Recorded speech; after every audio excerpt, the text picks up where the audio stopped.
Sean, you obviously felt that you won the first fight with Dricus. Oh yeah, we're here to talk about fighting, you guys. God damn it! All right, go. We'll leave the continue. manifesto for another time.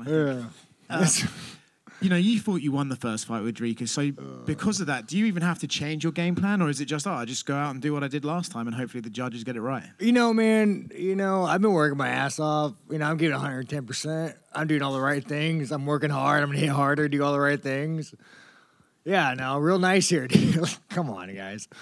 Like, at least you could ask me a fun question, dude. Ask me about, like... C'est moi que tu veux? Alors viens me chercher! Why do you have a racist cop's mustache? Bro, there we go, my man. Let's go, you gay fucking pirate. Dude, let me tell you guys. I was with UFC and Breeden, and he was taking, like, shots at me and my motorcycle, and I looked over, and he showed me the video. And I had my little fucking, like, scummy mustache. I'm like, I like this.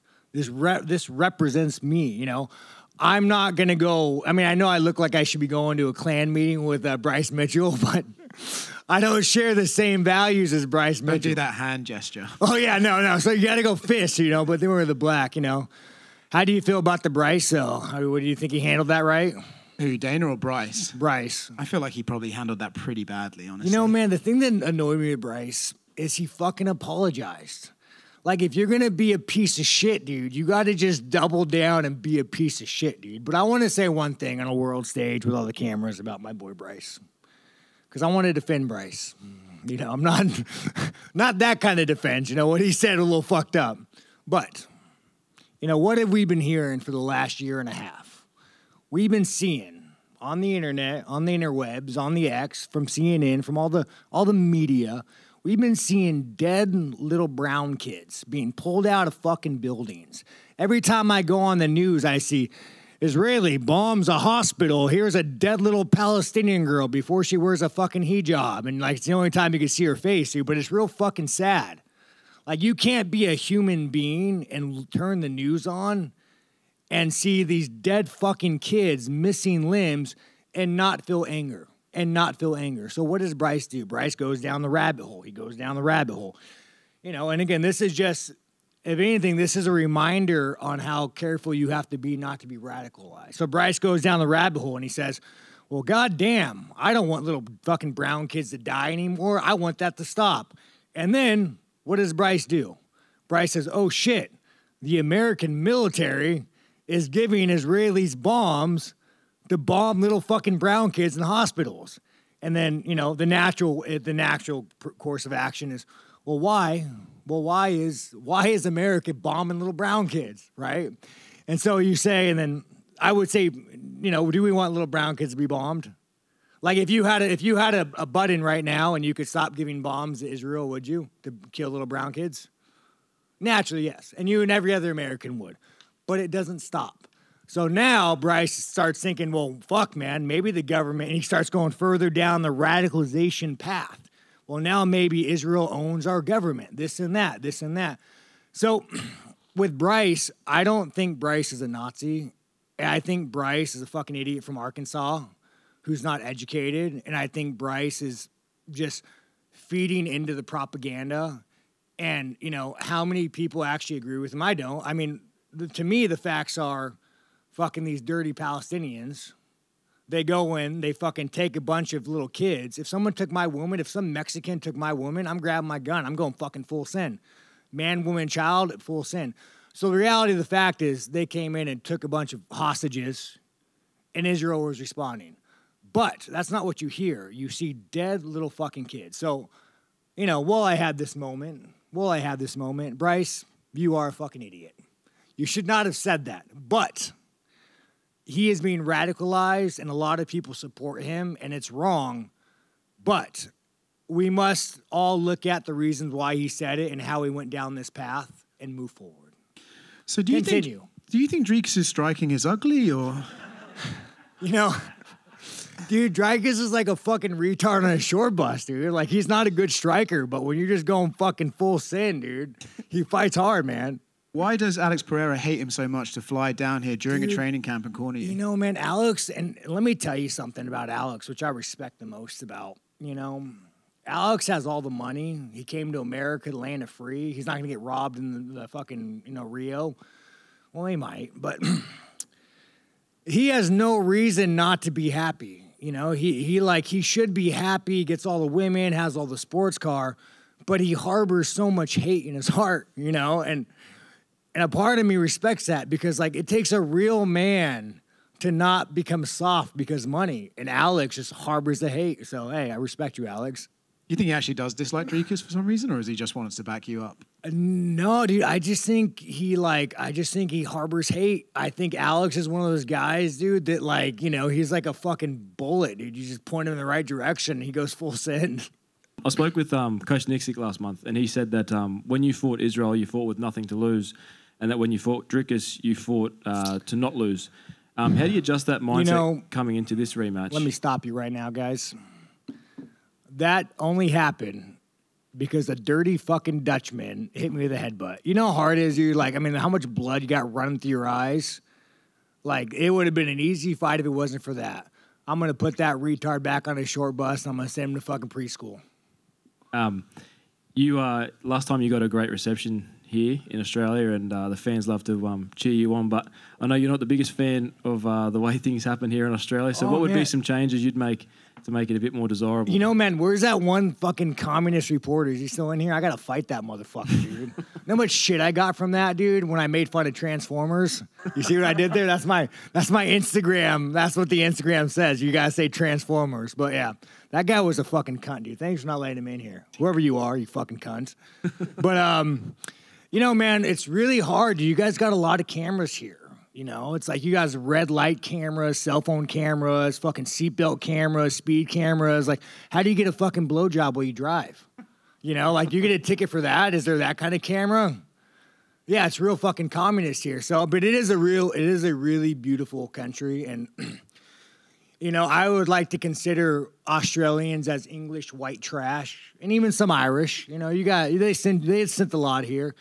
And as an American white trash, I just feel like I have a lot in common with you fuckers, you had one mass shooting and you gave up all your fucking guns, that was kind of pathetic, but I'm not gonna blame you. And then the lack of freedom, dude.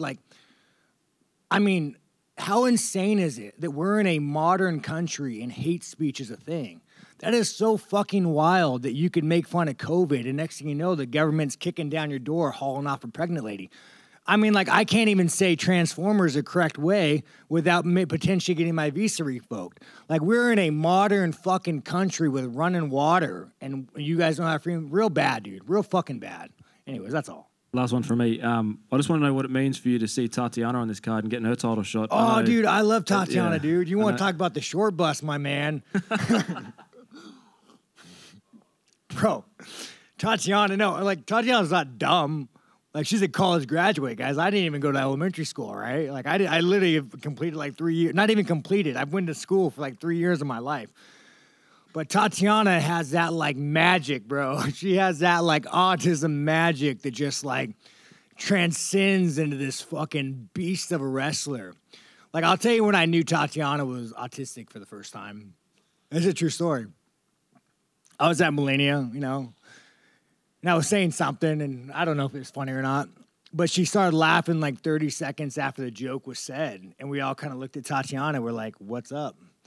And she's like, oh, that was a funny joke, and we're just like, yeah, you guys know, she's definitely on the spectrum, right? But again, I feel bad for Wei Li. You're fighting an idiot savant of MMA, so it's real fucking bad, dude. Or, I'll give you one more story about Tatiana. You guys will love this one. So back in the day at Millennia, she's sparring, she's beating up this guy, has this motherfucker in full mount, just dropping hell on this guy. And her coach at the time, a guy named Batish, real lazy fucker.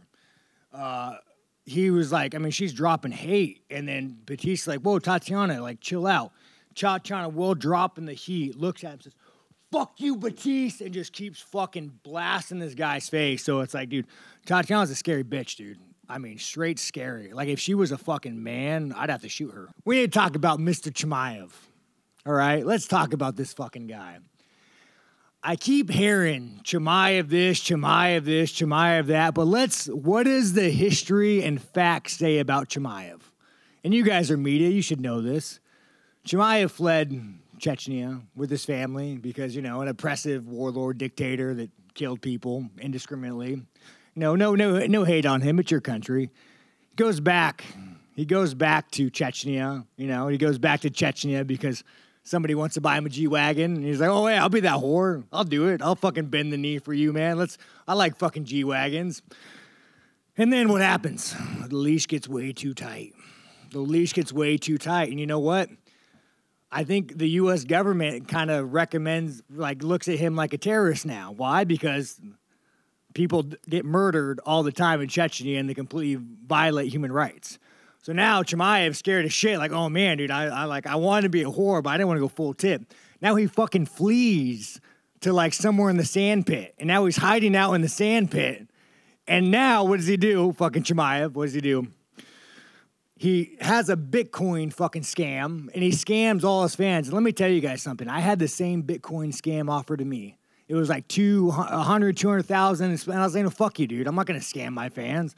I don't need money that bad. But that's what Chimaev did. So, yeah, Chimaev, you can fight. You can fight. You know, you got a beard. But let history record it as, you, sir, are a whore. You fled a country, you went back and you got buddy-buddy with a dictator and you fled again. Doesn't matter how good of a fighter you are and will always be a fucking whore. That's a good one, right? Clip that. Send, post. Sean back here. My dog. You won this title for the first time 2 years ago in this country, in this state, in this same arena. How have you changed since 2 years ago? Hey, didn't you just ask me that, dude? This is a repeat, but I'll give it to you. I'm going to hit him real hard. I'm going to punch him in the face. You know, I did a lot of running, a lot of cardio. I lifted a lot of weights.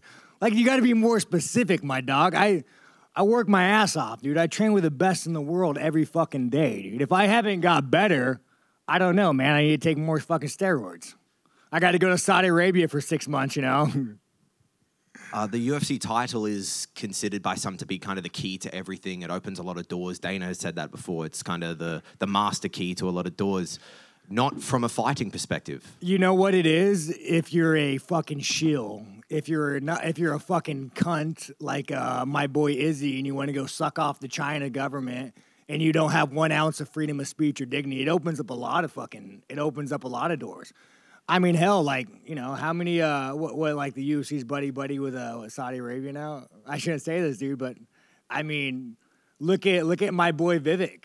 We're like, I could be wrong when I say this, dude, but weren't like a significant amount of like the 9/11 guys Saudi. Did they have Saudi passports? Is that what it was?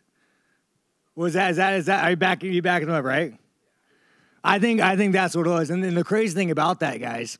The crazy thing about that, Saudi Arabia, you know, you seem like a real great people. And you gave us a lot of money, so thank you. I'm sure you lined my paycheck, and I appreciate that. But then they get off a plane, and they go and they randomly run into a guy from, like, the intelligence agency, and they go and stay with him. So it's like, I am such an American motherfucker. Like, you guys don't understand, dude. If there's ever a fucking revolutionary war, civil war, I will lead this motherfucker. I love America. I bleed red, white, and fucking blue. And it is not in line with these corporate fucking shield fucks. So until then, dude, thanks for the paycheck, UFC, but no one's giving me fucking money.